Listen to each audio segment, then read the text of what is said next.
Hey everybody, welcome back. This is Deb Holland talking about my book, Make Your Destiny Your Reality, which is available on Amazon.com or at debhollandlcsw.com. You can also link to my Facebook page from there. I have fresh new content every single day, and I would love to have you join me. All right, we're talking about defensible space. Today we're going to be talking specifically about how do you prune the brush? How do you take down the trees? How do you make the decisions that you need to make, and then how do you execute those decisions so that you can end up with defensible space that works for you? So we talked a little bit last time about activities and how to pare down your activities and choose those things that make you you and that give you a meaningful life. So today we're going to focus mostly on relationships because there are really two main sources of stress in our lives. Let's compare it to the brush and the trees. The activities are the brush. We've talked about that.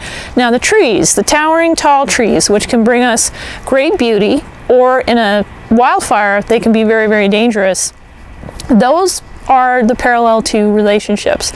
So we've talked about recalibrating relationships as a way to prune those things and to deal with the challenges that we have. So exactly how do we do that? What does that even mean? How do you recalibrate a relationship, especially if you're working on it by yourself? Here's what you do. You have to decide if the relationship is toxic for you. It doesn't matter what anybody else thinks. It doesn't matter what anybody else says or believes or tells you that you should or should not do. When you're dealing with a toxic person or a relationship that has a toxic dynamic, because maybe you have a healthy person here and a healthy person here, and in and of themselves living their own lives, they do pretty well.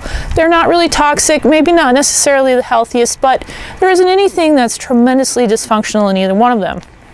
But you bring them together and some sort of dysfunction springs up between them. That's the other thing that can happen. So it might not necessarily be that the person themselves is toxic and needs to be pruned entirely out of your life. It might be that the dynamic between you is dysfunctional enough that if they aren't willing to work with you, you've got to do something about it yourself. So how do you do this?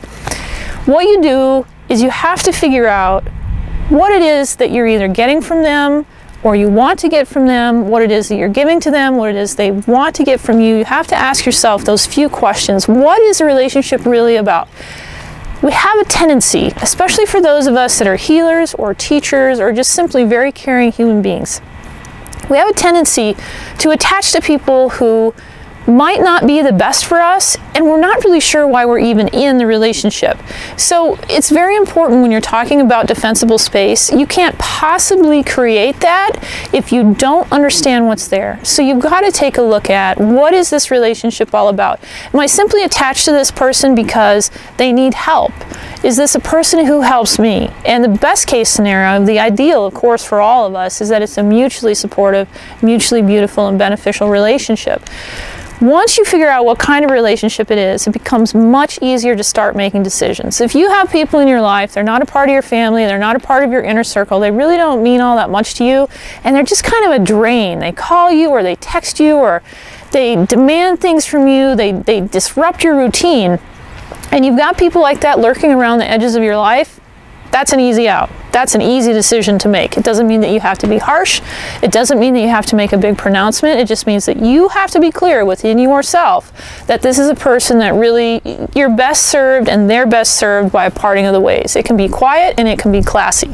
It doesn't have to be loud and ugly. Very few of us are good at goodbyes, so that's a skill that most of us can improve on. When you have someone in your life who is your family or who is one of your close friends and they have a dysfunction in and of themselves, it has nothing to do with you. It existed before you. If you dropped off the face of the planet right now, the dysfunction would exist after you. You have to find a way to deal with that. It doesn't mean that you have to let them walk all over you. It never means that you should let them abuse you. What it means is that you are going to have to find a way to minimize time or minimize impact, or both. So how do you do that specifically? This is getting into the nitty-gritty of the thing now. Just take a step away and see how that feels and see how that goes, and then take another step away until you find a distance, until you find a defensible space in which you can have your peace undisturbed, until you can be healthy in and of yourself. And that's okay to do. You don't have to completely abandon people or kick them out of your life if they're important to you. That is incredibly important. Again, only you can make the decision about who it is that you have in your life and how it is that you want to deal with them. So you may be the only healthy party in the relationship for a while. You may be the only healthy party in the relationship for the rest of your life. You're going to have to find a way to make your peace with that. That's what I mean by recalibrating. So instead of a relationship that is like this, that is so tightly locked that there's just dysfunction exploding everywhere, find a way to just separate just a little bit, and see if it gets a little bit healthier for you. You're not worried about the other person right now. You're thinking about you. Then a little bit more, then a little bit more, until you reach a comfortable distance. They're still there. You still love them. You don't have to stop loving anybody, but you can come back together and you can kind of flex, and that's normal, and that's healthy in relationships. So if you're all stuck in a big tangled ball with somebody and you just do not know how to get out of it, just take a little step back, and that should really, really help you. So that will do it for today for relationships and recalibrating them.